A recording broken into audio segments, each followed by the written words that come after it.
Hello guys, this is Algirdas with Playing Tips, and the topic for this video is going to be pressure in your lips from the mouthpiece. How much pressure is enough pressure and how much pressure is too much pressure?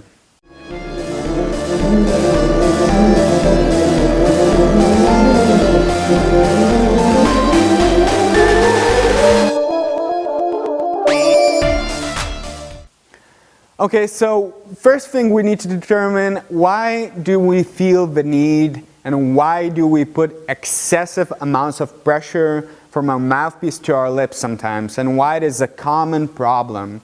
So in order for our lips to vibrate successfully in various ranges, and this is more excluding, super low ranges, because in pedal tones and all that stuff, it's a little bit different. But our middle range, high range, even certain extent of low range. In order for our lips to vibrate, we need to keep them flat, and there has to be no air in between our teeth and our lips. So how it's done? So it can be done in multiple ways. So the way which is ideally supposed to be done and the way which is proven to be most efficient and which gives you most control, best projection, best sound, is by using the muscles of your jaw or your face and keeping the corners of your lips shut. So if you're keeping the corners of your lips shut, there's no way for the air to get in between your lips. Your embouchure is nice and flat. There's no excessive movement in your lips. Jaw movement is something which happens and it's natural and it's okay, but the movement you see in your lips is not a great thing. And that's something which gives you the gap in between your intervals and something which decreases your control and ability to be flexible, to have great airflow.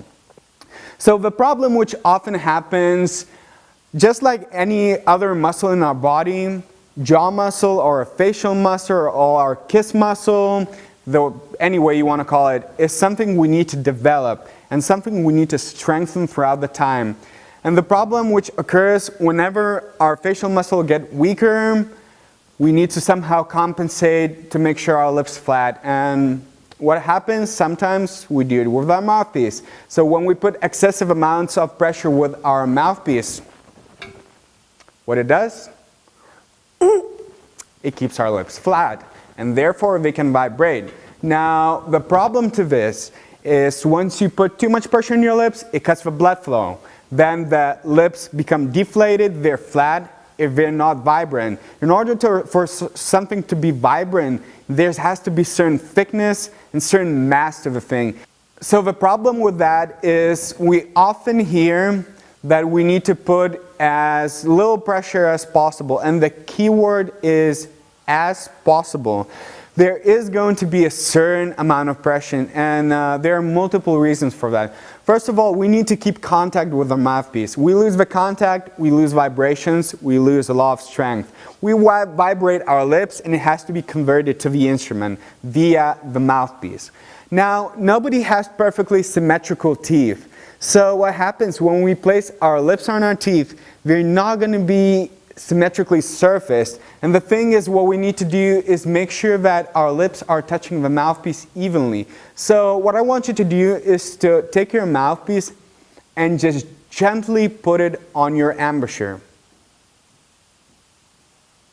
Now try and feel it. Once you put it, try and feel whether the mouthpiece, the rim of the mouthpiece and the whole mouthpiece is covering both left, right, up and bottom lip equally, whether it's placed equal. And you'll notice that unless you have super symmetrical teeth, you might have to compensate by putting a little bit more pressure on one side.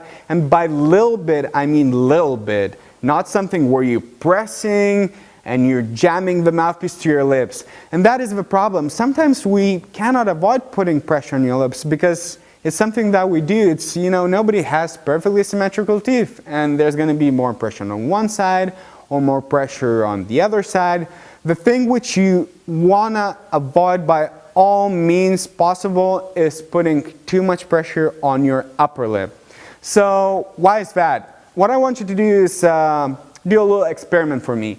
Buzz any note which is comfortable for you.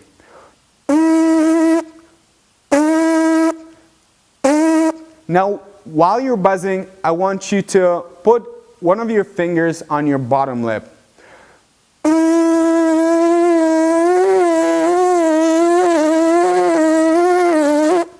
So what you hear is when I'm putting the finger on my lower lip is that the sound becomes a little bit flatter, the intonation changes, and that is one of the reasons why a lot of brass players have problems tuning and all that stuff, because we put pressure and it changes the tuning, and unless you're super consistent with your embouchure and everything, you're not going to be consistent with your tuning and your sound. But try and do that with your upper lip now and see what happens.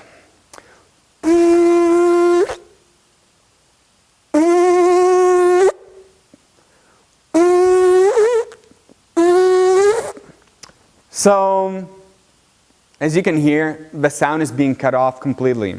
So, what that suggests you is that the upper lip, which is the thick lip, is our direction lip. It's the lip which gives the sound and which creates the vibration. So, the way I try and make people imagine this is by using a sample of, let's say, guitar or any other string instrument.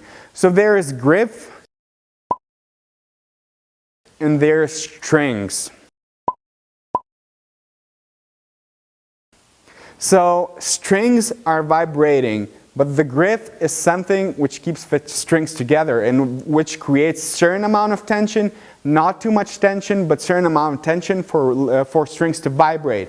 If we put too much tension, now the strings stop vibrating and the sound becomes really jammed. If we make it too loose, now it's all wobbly, it's non-control, it's shaky, it's rattling, and it's making this crappy sound.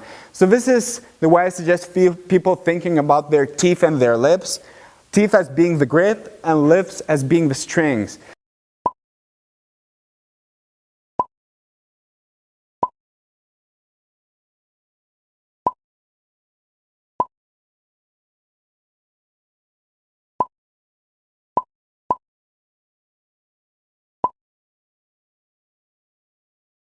So there's a certain amount of tightness that has to happen, but it has to happen with certain extent. You put too much tightness, you stop vibrating. There's too much pressure, you cannot compensate it with the air. You keep it too loose, you lose control. The sound becomes airy, you have these extra noises which make you sound, not necessarily all that great. Again, it's something which you get better with daily practice and something you should focus while doing your basic exercises. Play long tones, play simple slurs, and focus on making sure that you don't put any excess pressure. Try and feel whether the lips are covered by mouthpiece equally, whether you're not putting too much pressure on your upper lip. So hopefully this gives you a better understanding why we sometimes put too much pressure on our lips. And if you find this useful, make sure to subscribe to my YouTube channel for more videos. Post your comments in the description box below. If you have any questions which you'd like me to answer, make sure to like my Facebook page. I'm going to put the links down below in the description box. And follow me on Twitter. And if you think these videos is something which is useful and which helps people, make sure to share them on your social media platforms and help the channel to grow. As always, thanks for watching, stay safe, work hard, keep motivated, till the next time.